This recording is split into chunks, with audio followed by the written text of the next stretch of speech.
आपने प्रोमोट किया है, प्रोपगेट किया है, जिससे आप माइंड सेट पूरा चेंज कर रहे हैं, सही डैमेज कर रहे हैं।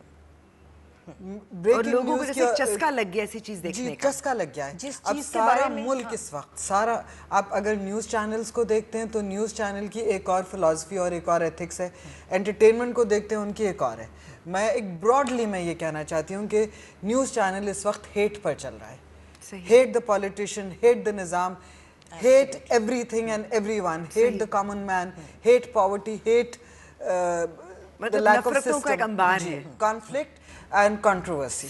उसके ऊपर न्यूज़ चैनल चल रहा है। उसमें जो आप औरत की बात कर रही हैं, तो औरत को एक्सप्लॉइट किया जा रहा है वहाँ पे भी, कि एक औरत जिसके ऊपर तशद्दुद हुआ, जो मजलूम है, जिसके ऊपर एसिड फेंका गया या जिसके ऊपर कोई इल्ज़ाम लगा या जो कहीं पर पाई गई किसी नाजेबा काम करते हुए किसी अंदाज में, हालत में, तो उसके पीछे सारा मीडिया भागता है, सारा न्यूज़ रिपोर्टर भागता है, उसको दिखाना ज़रूरी है। अगर वो बिस्तर मर्ज पे पड़ी हुई है या आखिरी सांस ले रही है, क्यों हम दिखा रहे हैं उसे?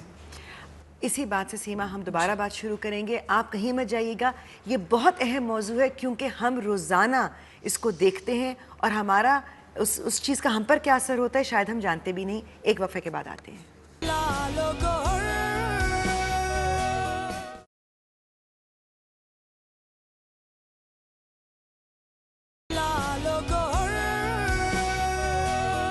Welcome back.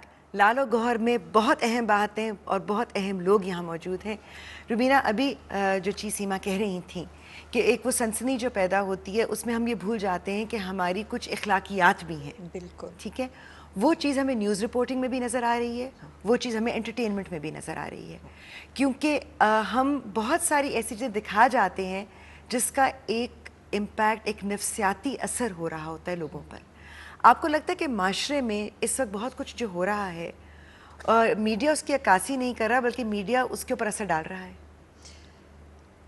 बिल्कुल, और मीडिया सिर्फ उसको सिजल कर रहा है, एज अ सिजलिंग एलिमेंट इस्तेमाल कर रहा है कि लोगों को सिर्फ भड़काना तो किसी बात का भी मकसद नहीं होना चाहिए ना। मकसद अगर सिर्फ भड़काना है, जैसे इन्होंने कहा हेट है, द होल उसका कॉन्सेप्ट जो है वो ये है, तो ये इससे तो सिर्फ बेचैनी बढ़ेगी और कुछ हासिल नहीं होगा। कभी आपने एज एन आर्टिस्ट ये सोचा कि आपके पास एक स्क्रिप्ट आई है, ठीक है, एक मजलूम औरत है, उसको दिखाना भी ज़रूरी है, मगर मुझे कई दफ़ा बहुत इस चीज़ पर गुस्सा चढ़ता है कि स्क्रिप्ट आती है और उसमें अगर एक औरत पढ़ी लिखी है, अगर वो खुदा न खास्ता किसी NGO के लिए काम करती है तो वो एक गाली बन जाती है। अगर वो एक पढ़ी लिखी प्रोग्रेसिव औरत है जो एक ज़बान रखती है, अपनी एक राय रखती है, तो वो बुरी औरत है। वो ना अच्छी हाउसवाइफ होगी, ना अच्छी बीवी होगी, ना अच्छी माँ होगी। ये जो हमने स्टेरियोटाइप्स बनाए हैं, क्या आप कभी इसके खिलाफ लड़ती हैं कि मुझे ये नहीं करना? दिल से ऑल द टाइम।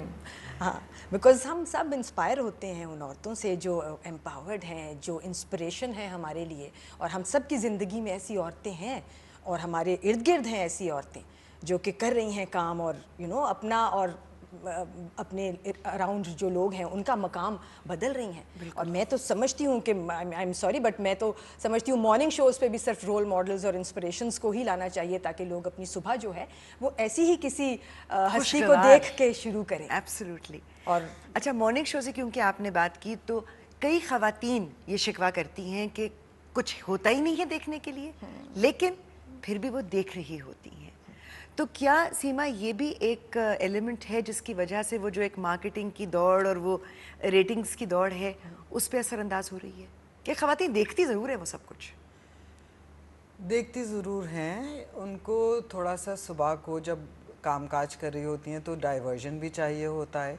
बच्चों को स्कूल भेज दिया, हस्बैंड ऑफिस चले गए, तो कोई उनको एक खुशगवार गुफ्तगू, अच्छे कपड़े, अच्छा सेट, अच्छी बातें सुनने को मिलती हैं, नाच गाना